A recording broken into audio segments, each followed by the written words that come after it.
So welcome to Wells. In the background you see the Bishop's Palace. We made it here after our time in Flimwell. We did a mad rush down to Devon to visit some friends of ours from the Philippines, Richard and Sue, and I'll pause there so you can see the hospitality we received there. Welcome to Sue's Hangover House ×2.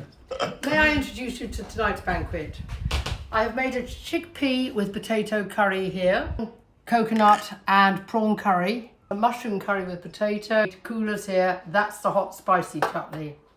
Round of applause. Yeah. As you can see, we had a pretty amazing time. We then jumped in the car and headed to Wells. Wells is an absolutely amazing city. A city in the UK is a city that's got either a cathedral or a university. This has both, my understanding, and a music school as well. Our host here is Terry. Terry's a very old gentleman, a cat, 17 or 16 years old. Is very easy to look after and just likes his food. We're having an amazing time, lots to see, lots to do here. We'll show you around.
A constant revelation to us when we visit the UK is how incredibly polite people are. They're very conscious of what side of the sidewalk what they're on. They drive incredibly courteously. It's pretty amazing, incredibly great hospitality and tourism here. It's incredibly expensive though. We're surprised every time we turn around, you know, for what we get for 2 glasses of wine here. In Portugal, we get a whole meal for 4, including wine.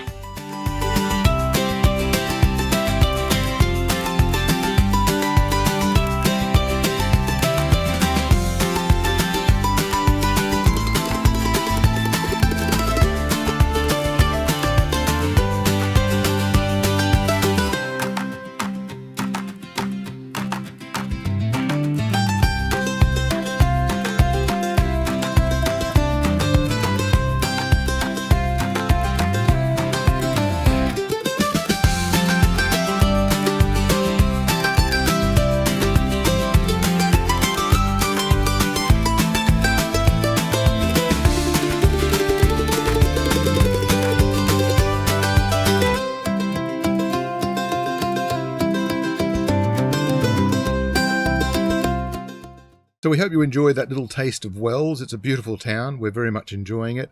The cottage we're staying at here has got absolutely beautiful cottage gardens, and the bird life here is amazing. They've got feeders, and the crows come in and the sparrows come in and the other birds. Just simply beautiful. So tomorrow we're going to go off and explore Bath, the Roman town, and then we're going to head off to Scotland. So we shall see you on the road.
So ends our trip to Wells, our sit in Wells with Terry the ancient cat, who was very easy to look after. Very lumpy and bumpy, but gorgeous cat. Gorgeous cat. We're all lumpy and bumpy at our age, and he's doing pretty well for a 16-year-old cat. Wells was amazing to sit in. The house was incredibly comfortable, walking distance to everything we could possibly want to go to. We even had a chance to celebrate our meeting anniversary on the 2nd, a couple of days early. Fiona and I met in Papua New Guinea back in 1982, and our first date together was over crocodile steaks in the Kokoda Hotel. So we had a dinner at a really nice restaurant called Goodfellows, had a degustation menu with a wine pairing. Yes, quite different from the Kokoda Trail Hotel. Very much so. Had a lovely time in Wells. Wells, the history in Wells and Bath was mind-blowing for people who come from a country that's only a couple of hundred years old. You know, considering that Bath was set up in, I think, 70 AD, and Wells has one of the oldest fully lived-in streets in Europe, Vicars Close, and it's still occupied to this day, thrown into the deep end of history. Loved every moment of it. So today we've got a very long drive up to Scotland. We'll break it up halfway in a town called Penrith, and then we'll be in Scotland about 4 o'clock tomorrow. We won't bore you with the journey this time round, but we'll talk to you in the next episode when we explore Scotland. Yeah. See you then.